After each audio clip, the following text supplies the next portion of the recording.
back in Todos Santos, and before I get on to the next leg of the trip, I wanted to tell people visiting Loreto something important about their dogs.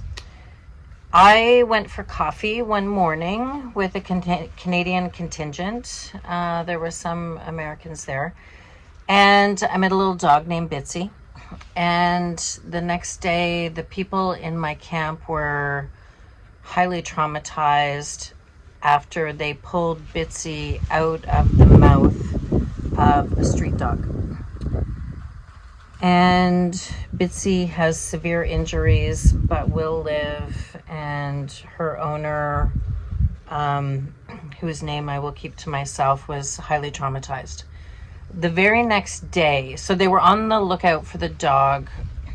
Speculation in town was that it was the dog's second offense. I heard up to 10 offenses, but I'm not entirely sure. But it was a very big dog, and I don't want to say the breed because I don't think that breeds dictate behavior, but it was a very large dog that attacked Bitsy, and the passers-by had to get Bitsy out of the dog's mouth, and Bitsy was horribly injured. So the next day, Buddy and I were walking down the main street. It was New Year's Day, so everything was closed.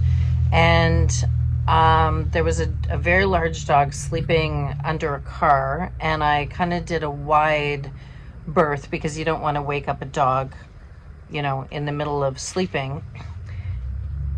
And the dog came out, teeth bared. I got in between. He managed to get Buddy's tail feathers, the hair on his pom-pom tail, and I scooped Buddy up, and I was screaming at the dog, and the owner yelled at me in English, did he bite, did he bite?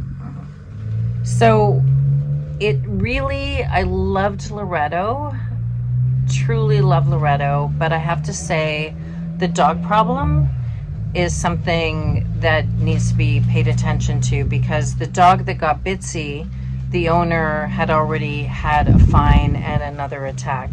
And so there doesn't seem to be enforcement. So if you are traveling with your dog, I hate to say it because, again, I love Loreto, but the dog problem is significant. And I have not run into that anywhere else in Baja.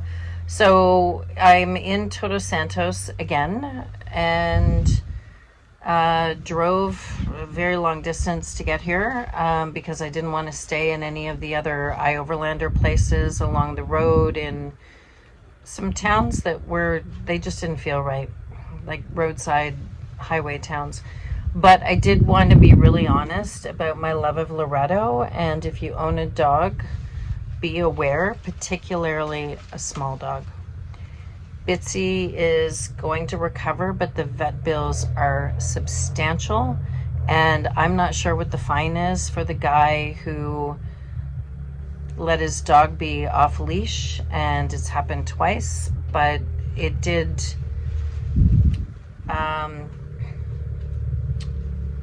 I don't want to condemn a whole town, but it did impact my decision to not go back to Loreto. So we went to La Paz last night to sleep in a place that was beautiful, gorgeous campground, dogs on leash, all kinds of stuff in La Paz.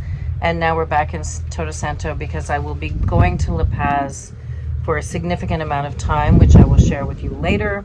But in the meantime, I'm going to spend the next 2 weeks doing the beaches in and around San Jose del Cabo, and I'm not going to Cabo San Lucas, just not my jam. But I'm going to do the beaches. But I just wanted to be really honest with you about that, in that if you travel with a small dog, it made me very uncomfortable.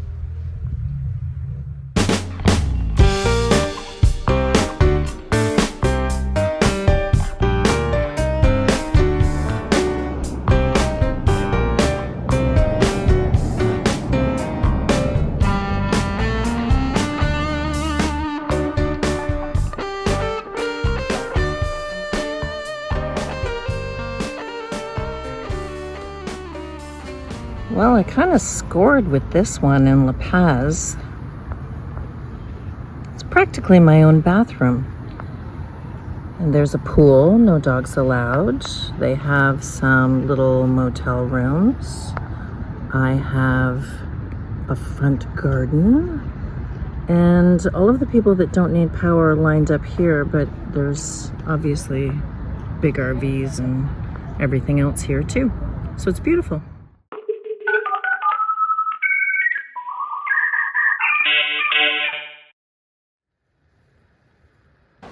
And then it was back to Todos Santos for a final visit to one of my favorite campsites on this entire journey, where Buddy feels at home. We were about to see little baby turtles being sent back to the ocean, but I had to show you what the owner has in his parking lot at Todos Santos. Good morning. I've got this cute little area to sit in. I am back at my so far favorite campground in Todos Santos. I'm being quiet because it's still early. And this is, I still sleep in my car, obviously, because this is just a concrete barrier, but super great to sit in when the sun goes down. I will remind you of this campsite a little later, but I wanted to tell you what's on for our day. We're going, Buddy's gonna have to stay in the car in the shade, to help release baby turtles into the ocean.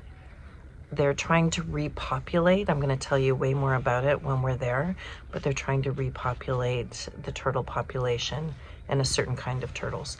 And so we're going to go, and I think if I've read the instructions carefully, we all get 3 baby turtles, and they have to go from a certain line in the sand to the ocean themselves to kind of prove that they're ready. If not, they get put back into incubators and given a little more time to grow.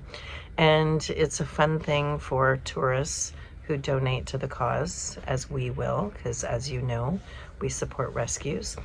And if your turtles make it to the ocean, to the edge of the ocean and swim away, victory. So that's what we're doing today. First, don't try and pee on a cactus.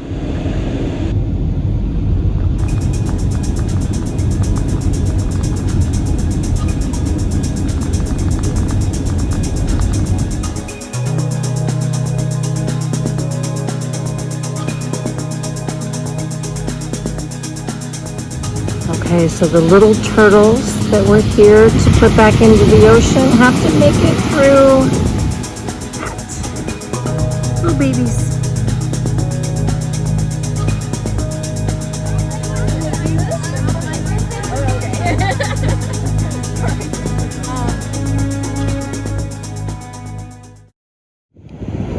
This is a nightly ritual here at Todos Santos where all of these people will get 3 little baby turtles each, and you're not allowed to touch them, but they're in a bucket, and then we will see if they can crawl this distance into the sea and be on their way.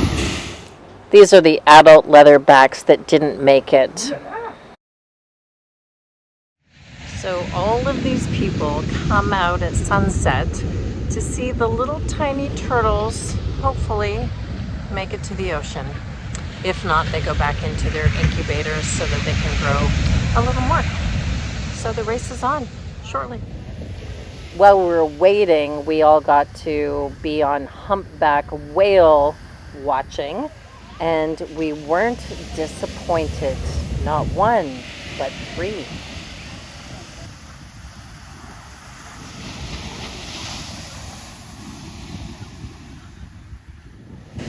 So here's the thing, since the car accident, I don't like to drive at night, particularly when I don't know the roads and I'm new to the area. So as the sun was setting, I started to get pretty anxious about getting back to the campsite on a dirt road. So I'll save you the end of this story. I didn't see the turtles get to the sea, but here's a video from those who do rescue them.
Still no turtles.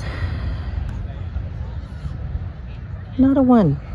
So for those of you that are wondering, this is an accessible event. You do have to walk through some dunes, but it's not very far if you park on the street right there. So if you walk with a cane, you should be able to do it. A wheelchair? No, I don't think that'll happen. In the end, it was a beautiful way to spend the evening, but just not entirely accessible for people that don't like to drive at night or need a cane. And I'm going to leave you with my cute little hummingbird that decided to spend every day with me in Todos Santos. I'm going to put him in slow motion. Thanks for subscribing. Buddy and I really appreciate it. And thank you to this family from Base Camp Todos Santos, one of the best campsites I've ever been to. And I've been to more than one base camp.